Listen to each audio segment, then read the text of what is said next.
Hi, my name is Rebecca Skillen, and this is CC Cycle 1, week 16. I hope that looks like 60. I guess, yeah, it's a 6 either way. So, we are at week 16, 6 plus 10. So this week and at our community, we had a lot of fun. I know that there are all sorts of situations of why people are unable to make it to Community Day, and we are seeing a handful of those situations, and that's okay. We hope that anyone dealing with illness is getting better. We prayed for you. We are thinking of you, and we hope you are back next week or the following week. Whatever happens, we hope you are there with us. And I hope that I am there. I hope that I continue to stay healthy. So this week, I would have only had 3 kids in my class. I usually have 7. I would have only had 3 kids in my class, and the master's class would have not had a tutor. And so we smushed our classes together. So I had a whole class of 8.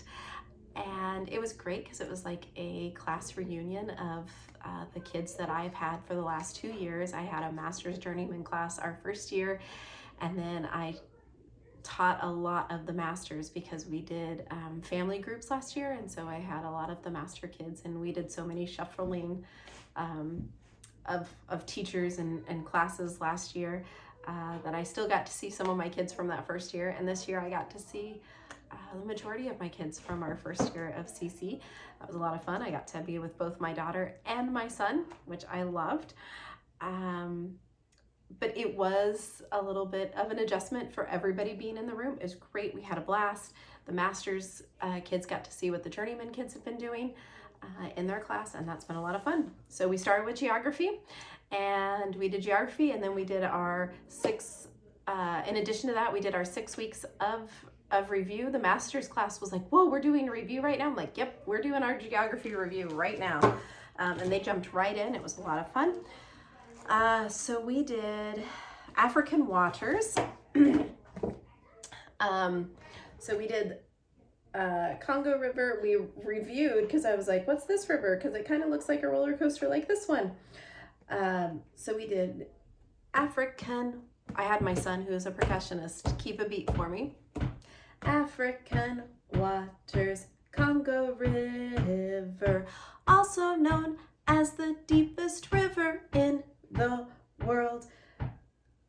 Lake Victoria at the base of the Nile River running north in Africa. Zambezi River ends in Mozambique. Orange River flows in South Africa. African waters. And so I have a video if you want to hear that on loop that's in this playlist. But we did Congo River, Lake Victoria, Zambezi River, and then Orange River. Trivia, if you want to look up, I did look up to make sure I was telling you the truth. It is the deepest river in the whole wide world. It was called something else before it was the Congo. So if any of the masters or journeymen want to look that up, might be good to know, especially if you're looking on an older map. So that is geography. After geography, we went on to, I think we did helping verb. So we reviewed what a helping verb is. Helping verb helps another verb. I said word, I was like, it's verb. Verb assert action, being, or existence. A helping verb makes so much sense. Last week was do, does, did. So we did do, does, did, has, have, had, has, have, had, has, have, had, has, have, had, has, have, had, has, have, had, has, have, had. On this playlist as well, I have the whole helping verbs, how we sing them. So that is on this playlist as well. But what we're doing each week is we're singing what we know, adding the next, and then singing it over and over and over again to the song. So we get our 7 times in. Then we went to math. I had my agility ladder out on the floor already. That agility ladder is the shape of a rectangle. which worked out well for the introduction to our geometry song. So we just kind of walked through the agility ladder and sang our song. Sorry, I've been talking all day.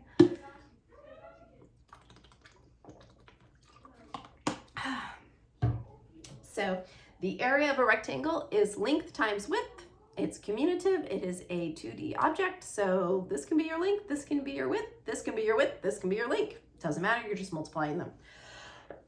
So the area of a rectangle equals length times width. The area of a rectangle equals length times width. The area of a rectangle equals length times width.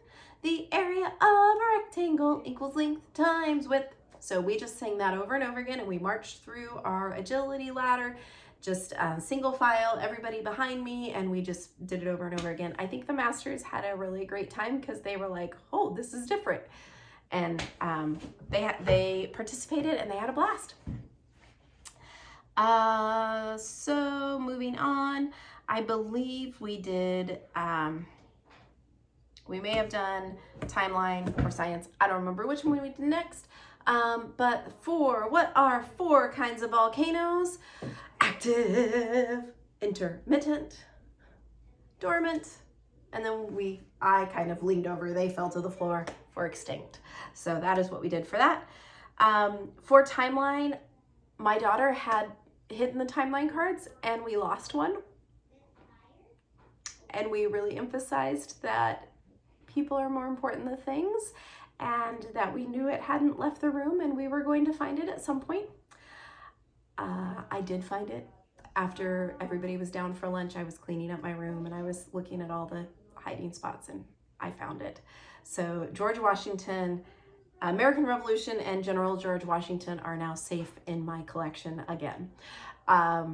So anyways, we just kind of read over it, and then while they were hunting for them, we sang the song, and then when we were putting them in order, and also to find out which one was missing, we said it over and sang it over a couple more times.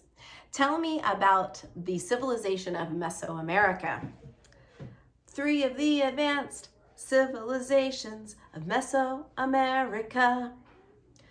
From 12, how did I do this? 12 or 12. Maybe that looks better for you. I don't know. 1200 BC to 1500 were the Olmecs, Mayans, and the Aztecs. Olmecs, Mayans, and the Aztecs. And if you have the history cards, while they were singing it initially when I introduced it, I pulled them out. Olmecs, Mayans, and the Aztecs. Olmecs, Mayans, and the Aztecs. And then I showed them the hand motions. So that was history. And I think, and then at the end we did Latin, and because I had master's students in there as well. And again, I wanted to reinforce this with my journeymen. I had flashcards and the noun cases, and we just recreated the chart that is in your guide, in your foundations guide, on the floor. I handed them out each aspects of the chart, like the nominative, the genitive, the dative, the accusative, the ablative of the singular and plural. Each one had a card, and then they created what they were looking for. Is it an emergency? No, I'm going to the bathroom. Okay, thank you. After that, we moved on to science, and I think we had a great discussion. I am trying to give science its due time and due course, and in that, I am still staying on time. Again, I forgot. We did presentations before science, and they did fantastic in their presentations. I loved watching the kids that I had as journeymen in the past in their master's class and hearing them present. It's really, really neat to watch them after you haven't seen them for a year or two. Then we moved on to science, and we did stretch and spurt. stretch, we talked about, you know, the balloon and being the rock, and do rocks stretch? And under certain types of pressure, they can. And then we talked about spurt. I had a small toothpaste. I actually left them in my science bin, but I happen to have this one. I had a full small one like this, and so we talked about what what is that stuff in the mantle called, and it's magma when it's inside, below the Earth's crust, and when it spurts out of the Earth's crust, it's called lava. So I took it out, and we had some lava on a paper towel, and then one of my moms took care of that for us so it didn't go everywhere. And then we talked about, like, when pressure is put on it on one side, what happens to the magma? If it's on this side, what happens if it's on this side? And then speaking of our stretch, you know, what would happen if you put so much pressure on that balloon? You know, what might happen to that rock? And my daughter said it might pop. And so we talked about with magma, if there's too much pressure, or there's a break in the crust and pressures change, where might this magma go? Of course, it's going to come out into the crust. And then what is it called? It's called lava. I had some books that we showed, you know, kind of a little bit about what those igneous rocks look like. We talked about what are the three types of rocks, and volcanic rock is igneous. We had a lot of fun reading what this is. It's called Ropey Lava. Of course, I have a majority of boys in my class, so you guys all know what that looked like. We did have some mentions of Mount Vesuvius here. So that was great to kind of incorporate some of our essentials conversations. If you are someone who goes to answers in genesis.org for information, I'm on their email list, and these came up as downloads a while ago. So this was kind of a little bit about Mount St. Helens, and this was about Devil's Tower, which is basic, to my understanding, is in essence, a fossil of a volcano. It is a spectacular vertical columns of igneous rock with 5 or 6 sides each. It definitely makes me want to go and visit. So we had some fun with this. If I can remember where the page is, if you have this book, it's called Sea Under the Ground. It's an Usbarn flat book. I just was given this book. I don't know how it came into my house, but it had this. And what was really funny is in this flap, it talks about there are many legends about gods and warriors who live under volcanoes. Meet the, I'm gonna not say these names correctly, meet the Popocatépetl, the Aztec warrior, Pele, the Hawaiian fire goddess, and Hephaestus, the Greek blacksmith god. And we talked about, so are there gods under, you know, in volcanoes? And they said, only the true God. And it was kind of an interesting conversation there. But that was our science. We went into discovering great artists. We did Dur last week, so we did Fra Angelico this week. There's some great information just to read to the kids in this. It's a little bit shorter than what's on the artists and composers card. There's a great picture in here that shows the halos, which we really liked talking about. And we kind of talked about, like, how do you think they got the gold on there for the halos? I also passed around the Artisan Composers card, and what was really great, because I had them looking at this while I was reading to them, and what a couple of them noticed was this foot or this leg right here.